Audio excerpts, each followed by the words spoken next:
Good morning. Welcome to a lecture on Waiting for Godot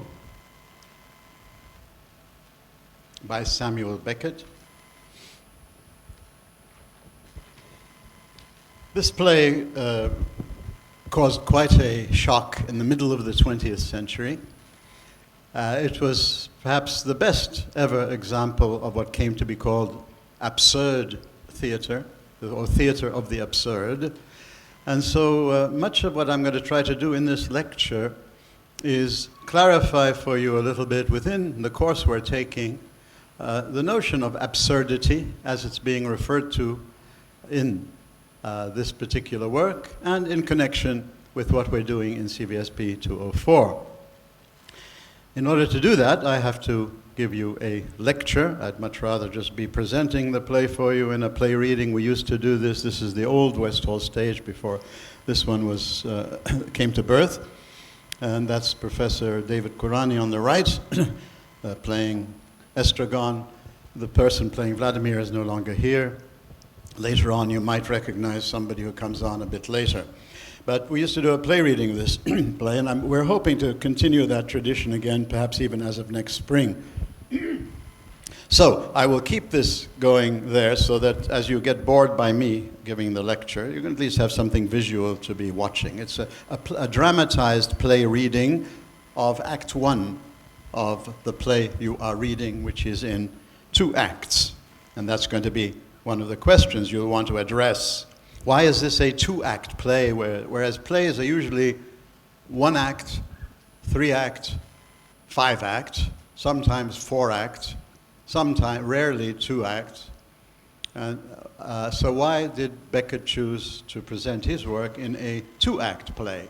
And that will be referred to during this work. But the main thing that you want to come out of the lecture with, hopefully, is do you have some kind of an understanding of what absurdity means in literature, in philosophy, and within this course. Because when somebody says it's absurd, people can understand many different things. When we say it's tragic, people can understand many things. Hopefully, if you've been taking CVSP courses, in 201, 205, courses like that, tragic became a reality to you about something about a way of understanding human life generally, not just an event is a tragic event.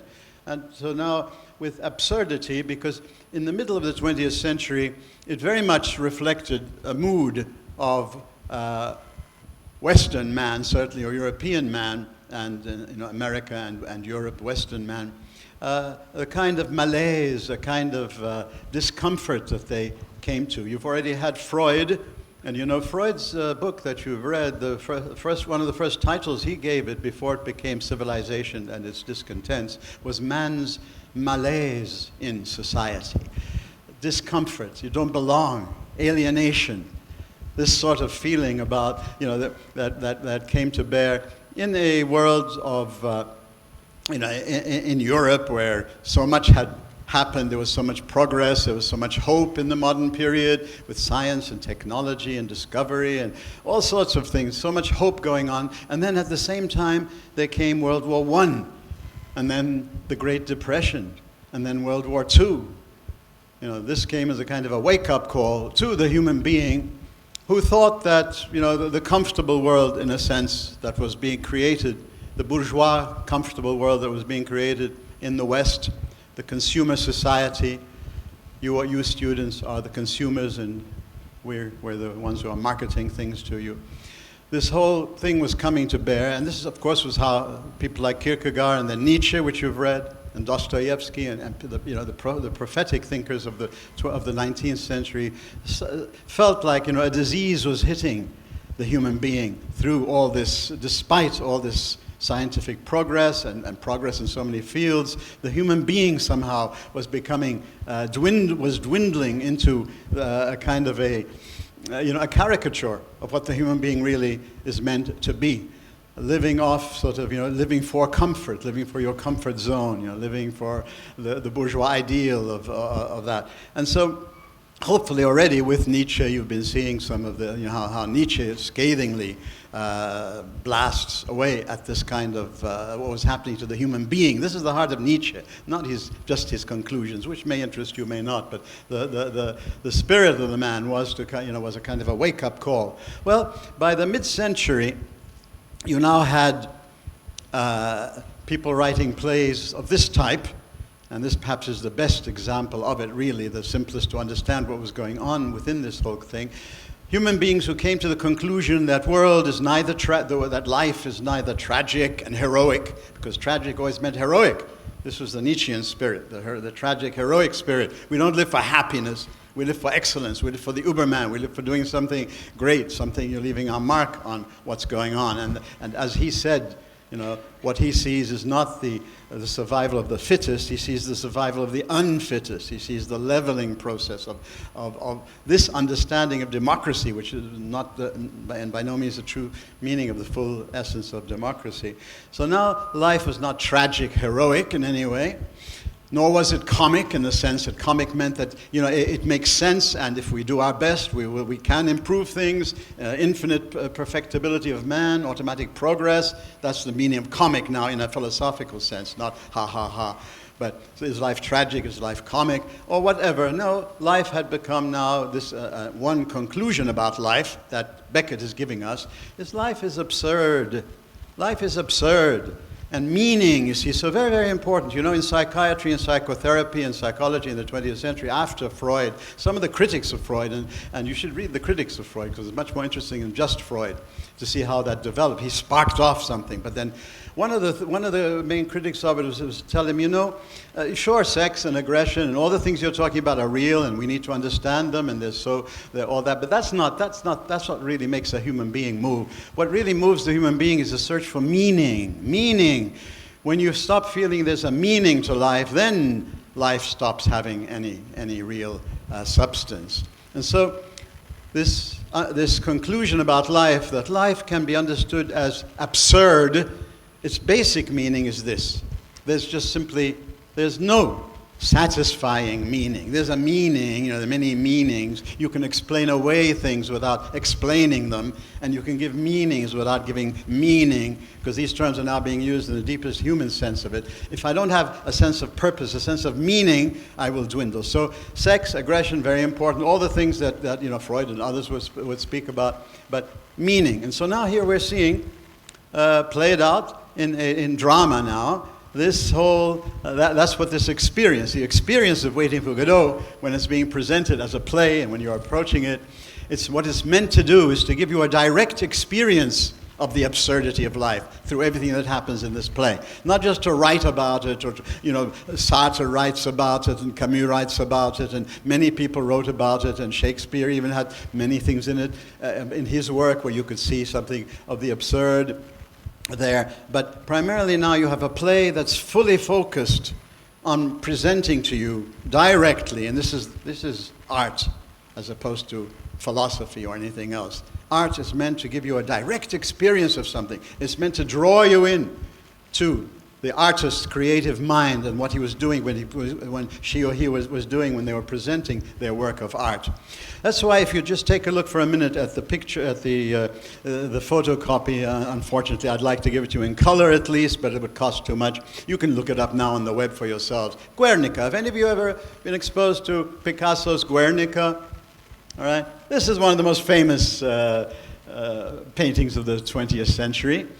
And it very much represents the sort of movement in art and in theater and in the whole world of art and theater and music, away from documentary type of, representational type of art, where you just present something the way it happens, but rather art is meant to give you an interpretation, a human interpretation of human experience.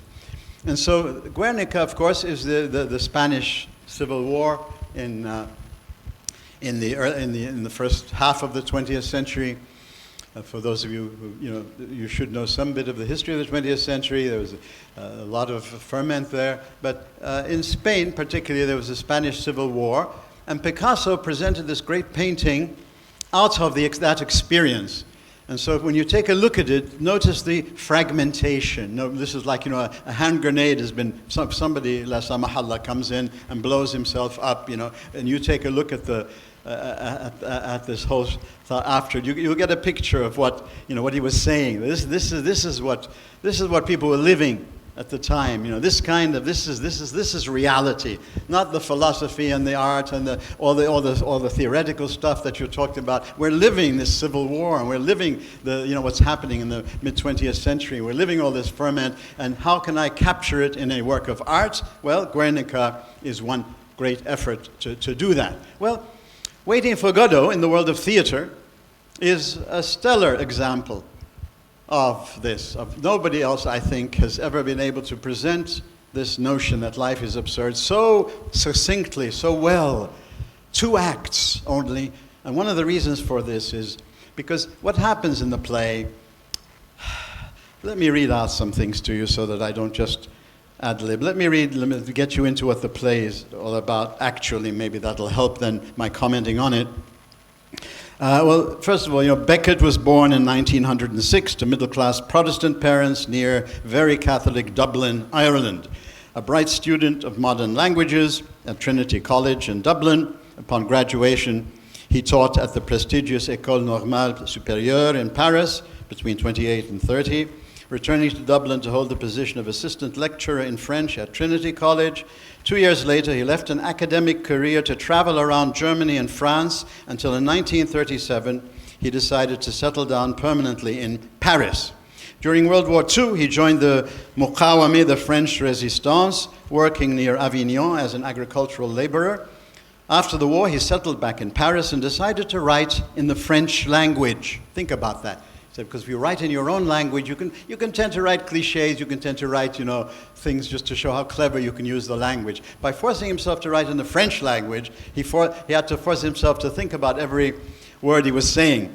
Although this particular work came out in, almost like automatic writing, he says, it just all came out in one spurt. But the reason why he decided to write always in French was to make himself, really think about what he's saying, so that what's coming out is not just sort of because of some expertise in writing or in some cleverness in, philosophical background, or, he was a secretary to Proust in literature and all of that. So many of his most famous works, including Waiting for Godot, were initially created and presented in French, later to be translated by himself into his mother tongue.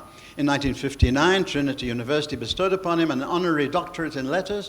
In 1969, he was awarded the Nobel Prize for Literature, and this was what was said about it, quote, "for writing which acquired its elevation in the destitution of modern man." Writing which acquired its elevation in the destitution of modern man. So the destitution of modern man is what's being presented to you in the early part of this literary part of 204. The twilight of a civilization, death in Venice. Freud, with all of his focusing on the instincts only, and the death instinct, whatever, and now, with this particular, with everything that was happening around them, World War I, 29. So, the most educated people, progress.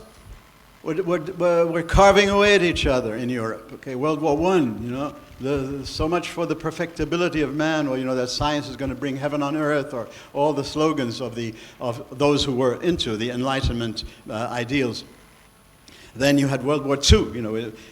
So the writing which acquired its elevation in the destitution of modern man. This was a great artist who was able to capture in theater now, like Guernica was able to capture it in painting, something of the experience of a large amount of humanity who couldn't put it into painting, and who couldn't put it. So art helps us to see things which we wouldn't see had not the gifted person were able to do that. So when you take a look at that painting, that photocopy, especially if you see it in its original, think about, of course, none of you really lived through the civil war here in Lebanon. Those who lived here, for 15, 16 years of war, endless, seemingly ceaseless war, you can relate to, and you can sort of thank a Picasso or a Becket for being able to put into art, because, as another famous writer whom we used to read into for, André Malraux, he said, all art is a victory over the human condition, meaning here the doom that we're under, the curse we're under as a human race, all right?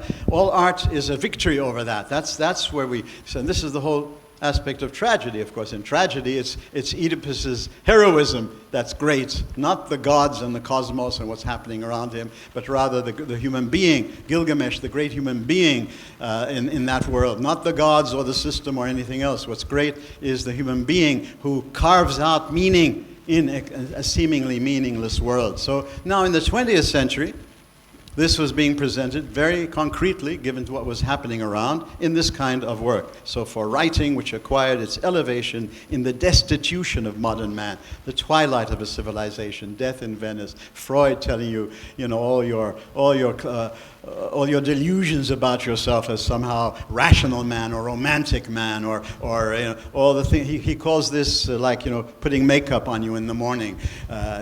He says, my fellow man, with few exceptions, is good for nothing. All right, and so when we try to say the goodness of man, he said this is like cosmetics, putting some not facing who you really were. So he's written important novels, poems, short stories, in addition to plays and mimes for stage and radio. He died in 1991. For more detailed biographical notes, you have the web. I'm not going to waste my time giving you any more than that, but just to put you into the atmosphere of the person.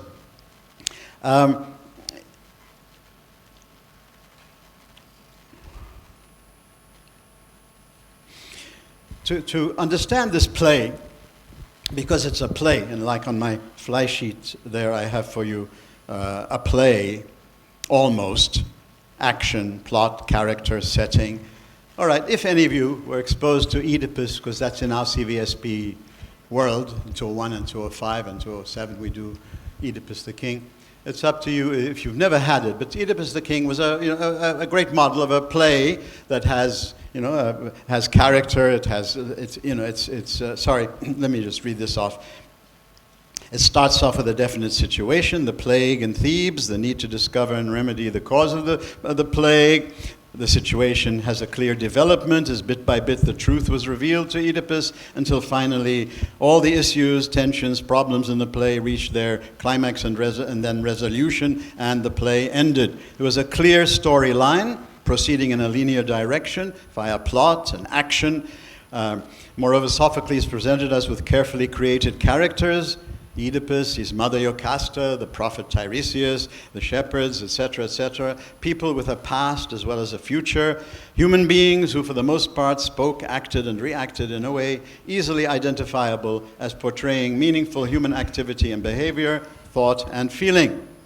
The setting was recognizable: Oedipus's plush palace in Thebes and the surrounding area. Furthermore, events followed one another in such a way that even a CS faculty member like myself could get a clear sense of chronology, of time. Time behaved itself, didn't play tricks on either us or the characters. Seemingly serious human themes and issues were being presented, worthy of consideration by serious students of CS. In a word, with Oedipus the King, like that kind of play, in other words, we're comfortable in this sense. We form a reasonably clear idea of what's going on. We never have the feeling that someone is playing some kind of silly trick on us, making us to pay money for nothing.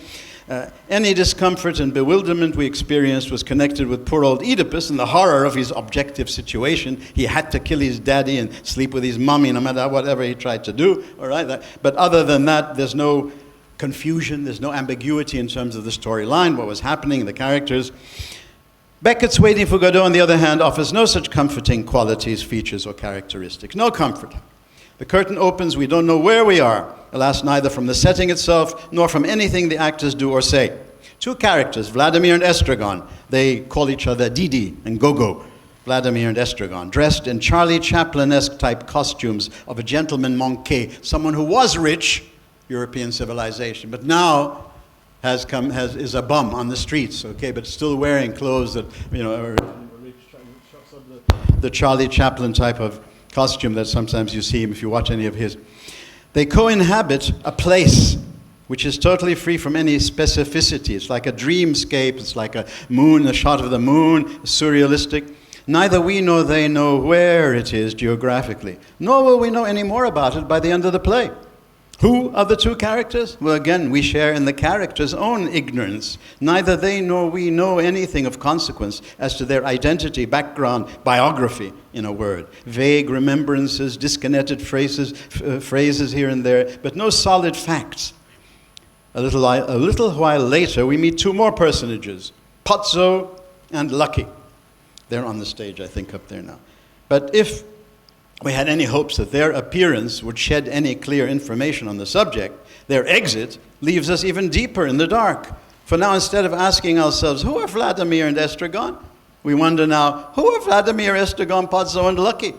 The play's last character to make his physical entrance is a boy, a messenger sent by Godot, the one the tramps say they are waiting for Godot. The boy tells them, Godot won't come this evening, but surely tomorrow. Now, this indeed is the only quasi-concrete piece of data that's given to us, that Vladimir and Estragon are waiting for Godot, and that he will surely come tomorrow. Everything else that has happened hangs in a cloud of unknowing. No satisfactory causation or motivation is evident. This is the one piece of seeming certainty and purpose and meaning in the play so far. They are waiting for Godot, who sends a messenger to tell them he can't come that evening, but surely he will come tomorrow. Act 1 ends shortly thereafter. Act 2 begins of this two-act play. Now, except for one apparently superficially significant change, Pozzo is blind and Lucky dumb, we sit through more or less the same sort of thing that took place in Act 1. Once again, a messenger boy comes at the end of the act to announce that Godot can't make it that evening, but surely he will come the next day, and the play ends.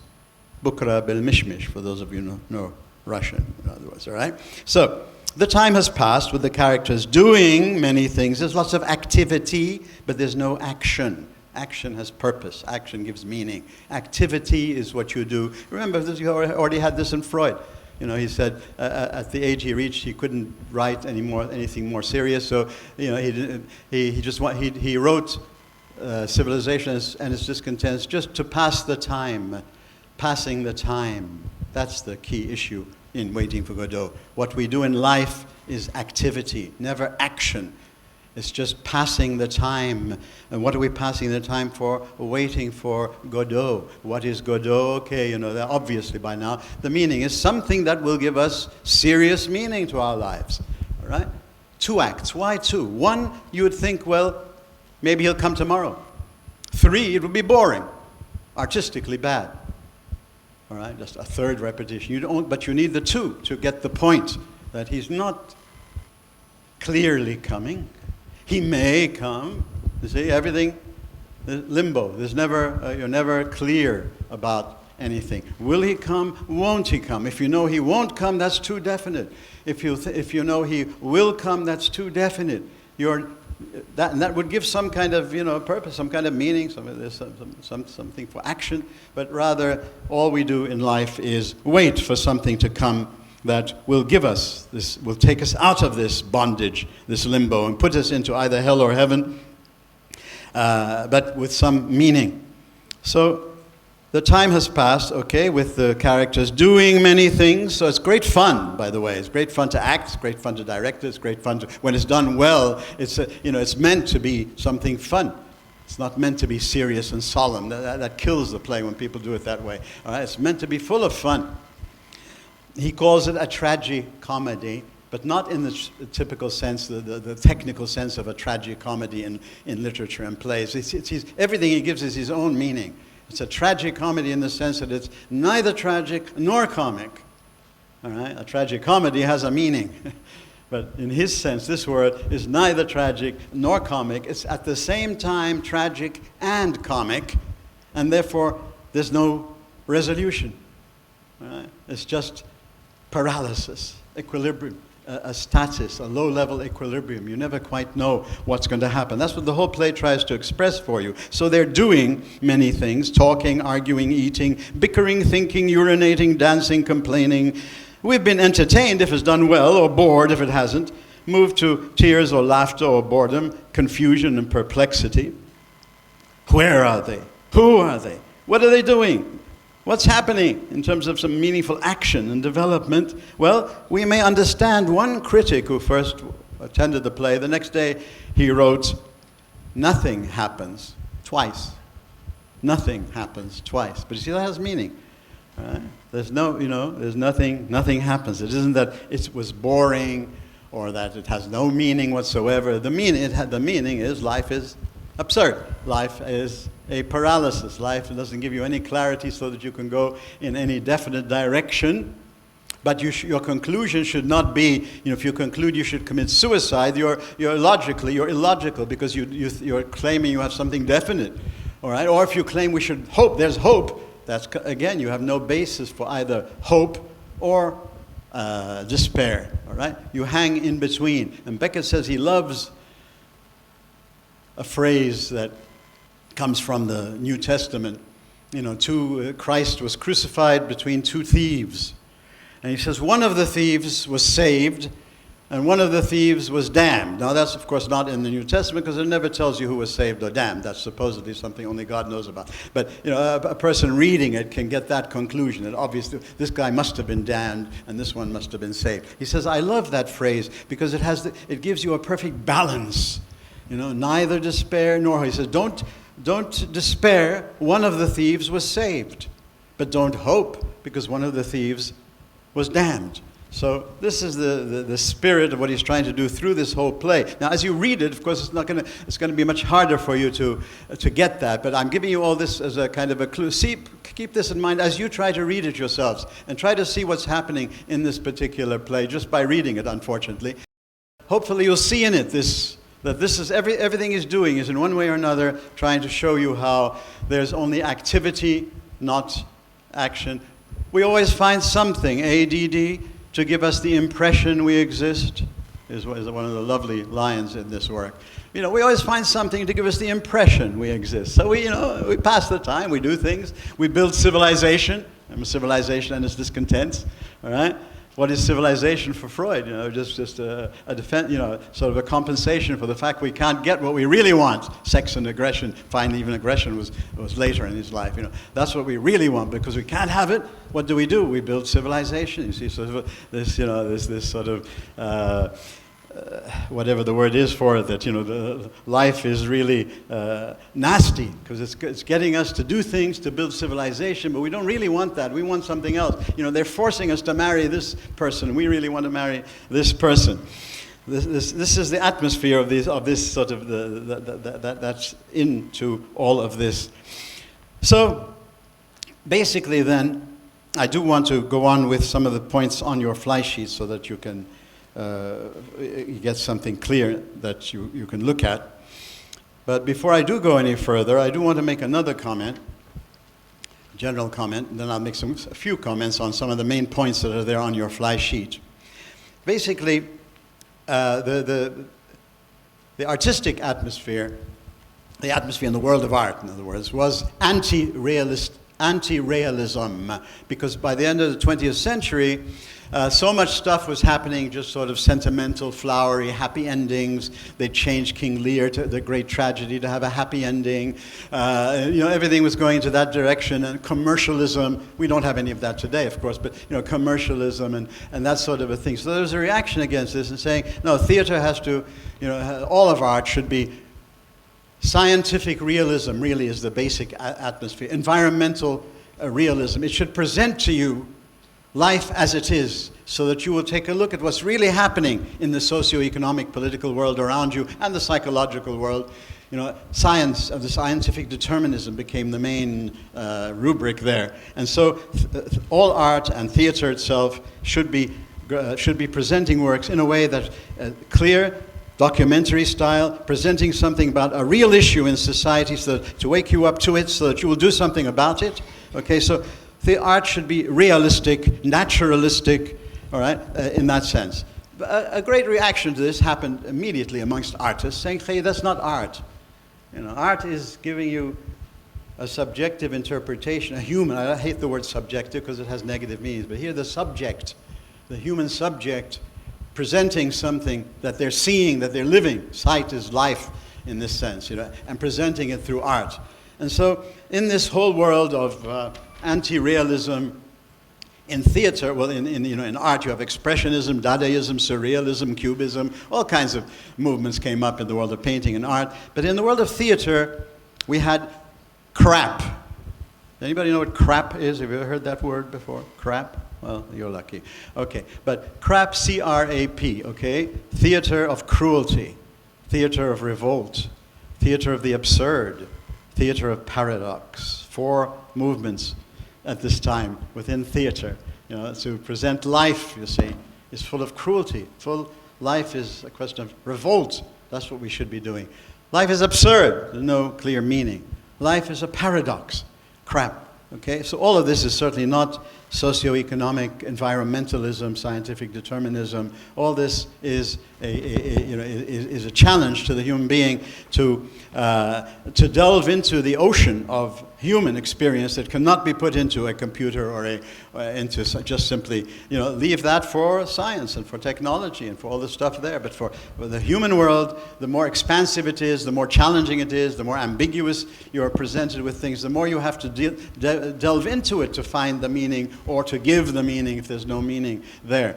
This was the artistic atmosphere. The philosophical aspect, and that's very important, a man named Heidegger, all right? In European thought, is extremely important in the early 20th century, and by this time, therefore, if you take a look at the fly sheet there, the human being is, it actually should be where Peter Sellers and Being There are. If you can still get that, the film Being There, lovely testimony to the great actor Peter Sellers, and it also has this same basic theme in there that, Peter Sellers in that play plays a handicapped gardener who, when the people taking care of him die, he's thrown out into the world.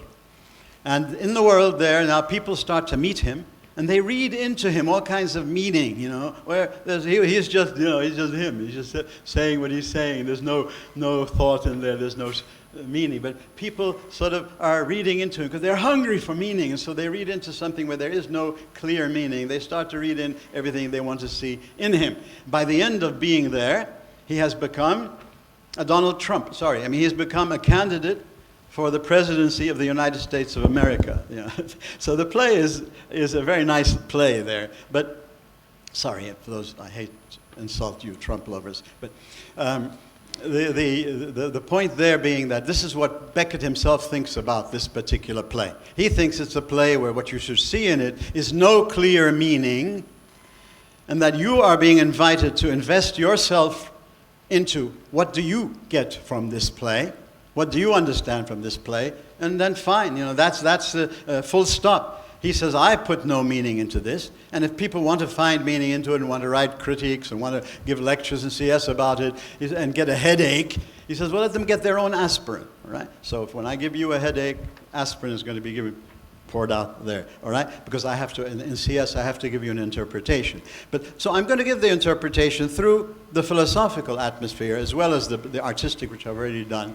The philosophical atmosphere of Heidegger and the whole notion of being thrown into the world, all right? A very interesting thing from Heidegger. The human being, once you start to think about life, and you start to reflect on life and try to find meaning in life, the first thing, according to this kind of approach to thought and philosophy, first thing you should recognize, right there staring in the face is you're just thrown into the world. All right? You don't know where you come from. You don't have enough solid evidence to know where you come from, where you're going, what you're supposed to do, Everything you have is just things you picked up by habit and custom, as Hume would say. You've just picked up things, that's in the culture and whatever, or what, your tiny little brain has reached, and you think, you're in the 20th century, therefore it must be wonderful. All right? Rather, you notice that really, really deeply speaking, humanly speaking, in this atmosphere of the devastation and all this, that, I'm thrown into the world. That's what I am. So therefore, then, what comes from this? Let me take you down to 7b, man as thrown into the world, all right? Now, what does this mean? What is this, how is this played out in literature and novels and philosophy, and what this play perhaps is a symbolic, allegorical presentation of this? That basically, what gives us meaning usually? God, society, humanistic values. You put whatever you want there, all right? In the European world of the mid-20th century, with everything that was happening, God no longer was very, very important for men. I wish you don't talk about numbers. That's ridiculous. Truth is not a question of numbers. But many people were finding that their traditional religious beliefs in God were not giving them the kind of meaning that they needed to live their full human life. Society, the polis, the Roman Empire, all right, the whatever, the great, the church, the ummah, all right? Society gives you your meaning to life. Well, society, you've just been through Freud. Man's malaise in society. That's your main source of unhappiness. It's your main source of discomfort. So certainly not society isn't going to give you meaning in life. Humanistic values, fraternité, égalité, liberté, non-senseté, all right, a brave new world, and the new Middle East, and all the slogans that we love to hear. The Arab Spring, it gives you something to entertain, to sort of take up your time, to take your mind off the truth of who you are. So you never have to really face who you really are. According to this, by the way, I'm not preaching this, by the way, I'm teaching this. All right. Who you really are, finally, is this is the silences in the play. When you read the play, you'll notice lots of silences. And he says silence is pouring into this play like water into a sinking ship. Now why? Because silence usually had meant, meditation. You come in touch with God, or you come in touch with your real self, or it's a place where silence is for the mature thinker, and that it's supposed to be something, where you can find yourself, you find meaning through silence. Here they run away from silence all the time, and that's the mechanism of the play. They do something, blah blah blah blah blah, blah, do whatever they do, then silence. And blah, blah, blah, blah, blah, blah, blah, blah, and silence. Blah, blah, blah, blah, blah. They cannot face the truth that will come to them in silence. The truth that there is no meaning in life is not to be found. So this is the man as thrown into the world. Nothing that really gives you meaning easily. Okay. Malraux used the biblical phrase "in the beginning," where you have "in the beginning God," because God gives meaning to everything.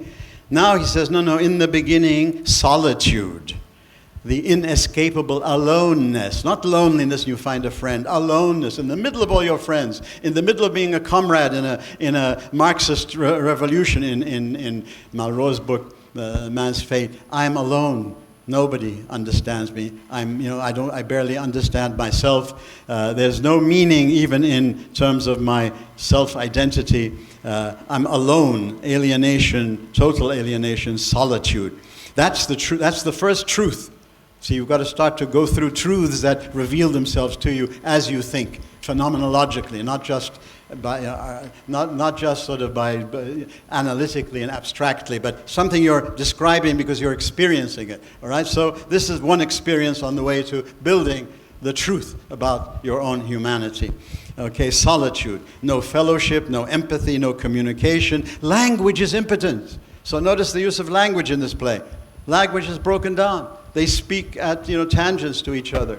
They speak at the same time. They speak to each other, but they never get through to each other. Language.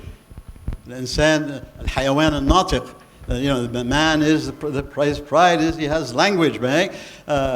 Whatever you think of dolphins and others, supposedly this is what characterizes the human. Language has broken down in the play, so notice that as you're going through. It's impotent to provide true communication, empathy, real contact with other humans. The essence of life is anguish, meaningless mortality. The first truth that hits you, when you're starting to look for truths after this existential reality, is mortality, death. Okay, death in Venice.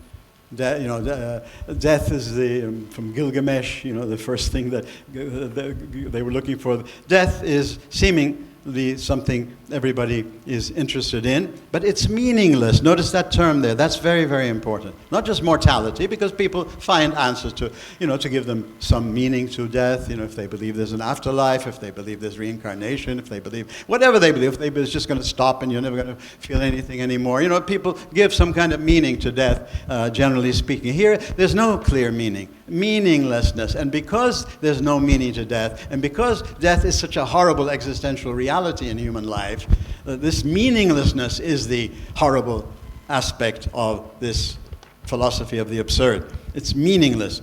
Monotony, not boredom. Everything's at the same tone. Everything's at the same level. So urinating or speaking about the Bible or whatever they do here, this all has the same level. We always find something, ADD, to give us the impression we exist. There's no hierarchy. Socrates and the pig. You like bacon, you prefer pigs to Socrates. We don't like philosophy. There's no hierarchy of values. Everything is at the same level. The threat of nothingness, absolute annihilation, the silences, the pauses have this other meaning here. That the thing that perhaps you're going to face here is meaninglessness, and worse than that, total annihilation, meaning you're going to disappear as a meaningful creature. All right? So he uses the pauses and the silences there, that we're being threatened with nothingness. Nothingness doesn't just mean nothing as opposed to something. Why is there something rather than nothing in philosophy and all of that? No, nothingness is the threat that you have no meaning. There's no real sense to who you are. All of these are basic elements which you will find in the play itself. If I had more time, I'd give you examples, but you're going to have to look for it because I'm pretty sure I'm running out of time. But all of these things are elements and ingredients in what's called the absurd in this sense. So a philosophy of the absurd, that life is absurd finally, will include these elements. This is, by the way, another end to the individualism of the modern period. Where it started off, the individual find himself as an individual against society, or revolting against society, changing society, but not just as a part of society. The individual standing out, existing. Right? This is now what that whole line of thinking and giving meaning to European thinking has come to an end here. The individualism here is solitude. Total alienation, total, nothing that really you can communicate with meaning. Now, what's the human response to all of this? This is the situation, eh? That's the situation we live in. Life is absurd. So how do we respond to it? Because that's always the question, okay? In whatever world you start off with, whatever you start building off with, finally we want to know, well, how does a human respond to this? If this is light, if you like, if this is enlightenment, true enlightenment, that's what life is really all about. Well, what do I do here? Okay, you've found elements of this in Sophocles and Shakespeare and Dostoevsky, Malraux, Sartre, Camus. You find elements of this type of thing in much literature, and all through this. I find it in Gilgamesh. I find it in But the point is here now, a play is being focused on just this main topic. And the very big difference in the other works that you have there, and this is a major work I want to make a major difference I'd like to help you understand, the difference between existential thinking in the 20th century, which follows Kierkegaard and Nietzsche and Dostoevsky and people like this, and absurdity. Okay, existential thinking focuses on, life. The absurdity of life is a challenge. It's not the final truth. It's part of the truth, an important ingredient, which is to challenge you to get off your backside, to get off your ass, and to do something, because you're the only being on this planet that can give meaning. So the response is through commitment, authenticity, live life. You give the Nietzschean thing. If you took all these things in Nietzsche, you'll find them in Dostoevsky, you'll find them in Kierkegaard before Nietzsche, and these are not new, but they say this is what life is all about. Respond to this challenge with the way you live life, the authenticity, with the choices you make, with the responsibility you take. Freedom, with Sartre it becomes absolute freedom. The rebel creator, the Promethean Faustian character, that this is who you are as a human being, someone who will give meaning, where you won't simply take meaning on a silver platter and accept it passively, but rather will face the challenge of meaninglessness to create meaning. And this, of course, in the 20th century came up in both atheism and theism. In the Christian world, following someone like Kierkegaard and others who came after him in Dostoevsky and going back to Pascal and Augustine, that this is what Christianity and what religion, what monotheism ought to be really about. Doing something about the world, the mess that humans are making of the world, and changing it. Not waiting for a heaven after life, but bringing heaven onto this earth by your life, by your response, not just doing the things you're supposed to do so you'll get a visa into heaven or you'll avoid hell or any of this sort of that sort of approach to religion. But of course, in the atheistic world, that's where it was more popular, became more common and more widespread, with people following people like Sartre and Camus and others like this. That there is no God. See, in theistic thing, there's a God, but this God, what God is giving you, the meaning He gives you, is not for you to accept it in this passive, silly way, but it's rather for you to be in the image and likeness of God, and so therefore to take, to be God-like on this earth and do something about making the earth heavenly. In the Lord's Prayer in Christianity, every day they pray, make this earth like heaven, bring heaven down onto earth. But how many monotheists or Christians get that point? So the existential revolt in Christianity in the West through this kind of literature was for all of this commitment, authenticity, choice, responsibility, activity, etc. The atheistic, of course, say there's no God. You are God. That was the meaning, of course, that Nietzsche was looking at tragically. There is no God was not sort of the garden variety atheism and comfortable atheism.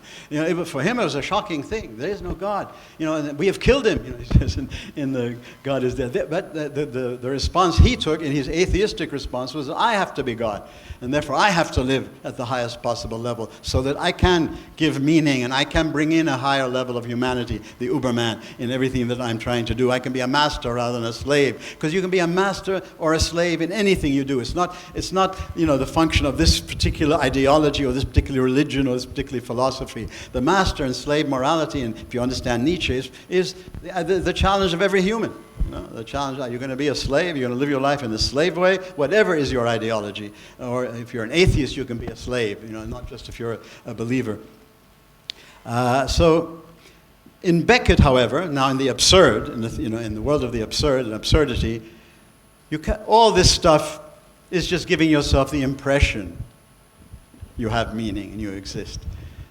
The only logical thing you can do is to wait. Ergo, the title of the work, Waiting for Godot. That's what life is about, waiting for something that really will convince you that there's some meaning there. So far, nothing has done this. So basically, the whole mechanism of the play is one of paralysis, equilibrium. One thing balances out the other. A positive balances out the negative. The long speech of Lucky, which I would love to read, is a wonderful theatrical piece of equilibrium. Is God compassionate and does He care for us, or is He the Greek God of the detached, doesn't care, etc.? Both are there. At the same time. So God is, you don't know, is God that way or is God that way? And so everything in there is kind of a balance, kind of a paralysis. You can't take any action. You just go on living, waiting, doing things, building civilization, doing whatever you're doing, but, in terms of meaning, there's no meaning. He calls himself the complete agnostic. The complete agnostic, not just your garden variety agnostic, just like Nietzsche wasn't his garden variety atheist. You have to understand these terms. Don't just make them umbrella words to sort of pigeonhole people. Waiting here is metaphysical, ontological. That's who we are. We are the waiting, the animal who waits. It's not just functional waiting or theoretical waiting, like waiting for this boring lecture to end. It'll end. But the waiting that he's talking about in human life is, it's much deeper. It's more ontological. It's more our being. That's who we are. It's tragic comedy is life. I've already commented on that. It's neither tragic nor comic.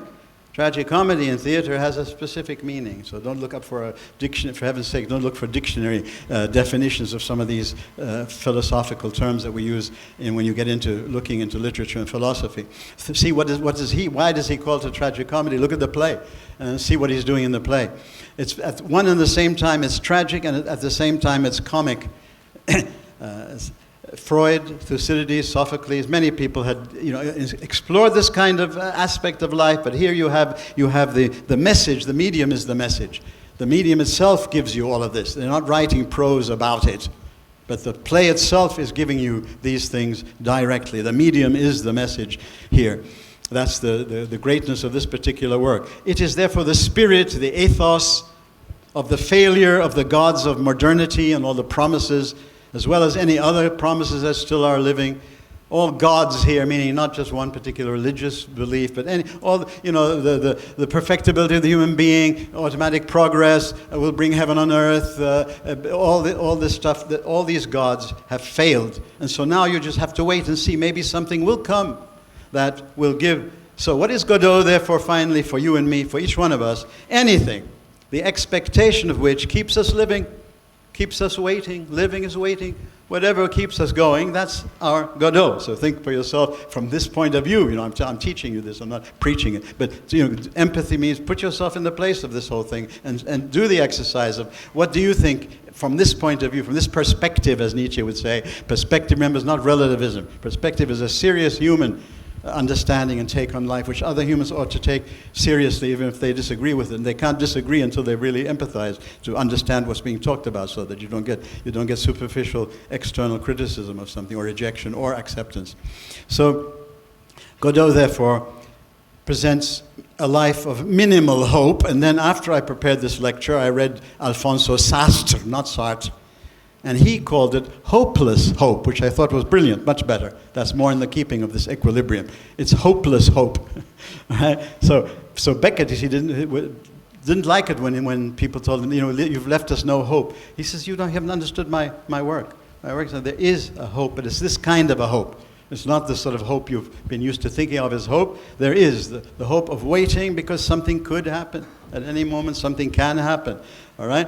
So, of wars and carrots, of conferences and kings, a Becketian analysis of current events, New World Order, Arab Spring, Sykes-Picot coming off in a new direction today.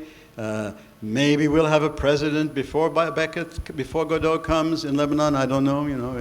The things he talks about really have echoes throughout all of the 20th century, and I think into anything we do if we understand it properly. And I guess you're voting with your feet. You're leaving, so you don't want me to read anything. I will go on reading anyway, if you don't want to listen. I'm going to read Lucky's speech, just to give you, a kind of a theatrical, direct experience of this is the longest speech in the whole work. Okay, this is Lucky, who's the slave of the master Pozzo. But we find out there's no real distinction. Pozzo is just as much as a slave as Lucky, and Lucky is just as much as a master of that. But this is Lucky now. He's like a donkey on a rope, and he's being made now to entertain them because he used to think well. Reason. He used to think well. Look at what reason has become like. A phonograph record where the needle has gotten stuck. We don't use phonograph records, but you might understand that. Given the existence is uttered forth in the public works of Puncher and Watman of a personal God, quack, quack, quack, quack, quack, quack, with white beard, quack, quack, quack, quack, quack, outside time, without extension, who from the heights of divina Pathia, divina Thambia, divina Phasia, loves us dearly, with some exceptions, for reasons unknown, but time will tell, and suffers like the divine Miranda with those who for reasons unknown, but time will tell, are plunged in torrents, plunged in fire, whose fire flames, if that continues, and who can dodge it will fire, the firmament, that is to say, hell to heaven, so blue, still, and calm, so calm with a calm, which even though intermittent, is better than nothing, but not so fast, and considering what is more, that as a result of the labors left unfinished, crowded by the Academy of Anthropometry, of Essie and Posse, of Testu and Cunard, it is established beyond all doubt, all other doubt than that which clings to the labors of men, that as a result of the labors unfinished of Testu and Cult, it is established as hereafter, but not so fast for reasons unknown. For as a result of the public works of Puncher and Watman, it is established beyond all doubt that in view of the labors of Fartov and Belcher, left unfinished for reasons unknown, of Testu and Cunard, left unfinished, it is established what many deny, that man in Posse of Testu and Cunard, that man in Essie, that man in short, that man in brief, in spite of the strides of alimentation and defecation, is seen to waste and pine, and concurrently, simultaneously, what's more, for reasons unknown, in spite of the strides of physical culture, the practice of sports such as tennis, football, running, cycling, swimming, floating, riding, gliding, conating, carnegie, skating, the tennis of all kinds, dying, flying, sports of all sides, alumni, summer, winter, water, sun, tennis of all kinds, of hockey, all sorts of penicillin, and succedanea, in a word, I resume, and concurrently, simultaneously, for reasons unknown, to shrink and dwindle, in spite spite of the tennis, I resume flying, gliding, golf over mine, and 18 holes, tennis of all sorts, in a word, for reasons unknown, in Feckham and Peckham and Fulham and Clapham, namely concurrently, simultaneously, what's more, for reasons unknown, but time will tell, to shrink and dwindle, I resume Fulham, Clapham, in a word, the dead lost per capita since the death of Bishop Berkeley, being in the tune of 1 inch 4 ounce per capita approximately, by and large, more or less to the nearest decimal, good measure, round figures, stark naked in the stockinged feet, in Connemara, in the word, for reasons unknown, so matter what matter, the facts are there, and considering what's more, much more grave than in the light of the labours lost of Steinweg and Peterman, it appears what is more for much grave than the light of labours lost of Steinweg, that in the plains and the mountains of the seas by the rivers, he goes on like this, and what do they do in the play? Of course, they're trying to get him to stop, so they start kicking him, and he won't stop, so then they take off his hat. I think this is actually the scene that's happening there. It's great fun, if you ever have a chance to attend it. It's great fun. But, the whole point of this whole speech, and hopefully you look at it more carefully, it seems to have some things in there that are of great worth and merit, and the qua, Peter qua CVSP teacher, Peter qua human, Peter qua idiot, qua, I mean, it specifies certain things about you. That's what the qua. What does qua become like? Quack, quack, quack, quack, quack, quack, quack, like the quacking of a duck, you see. So anything important has been reduced to just, entertainment, passing the time, whatever. Thank you for your attention.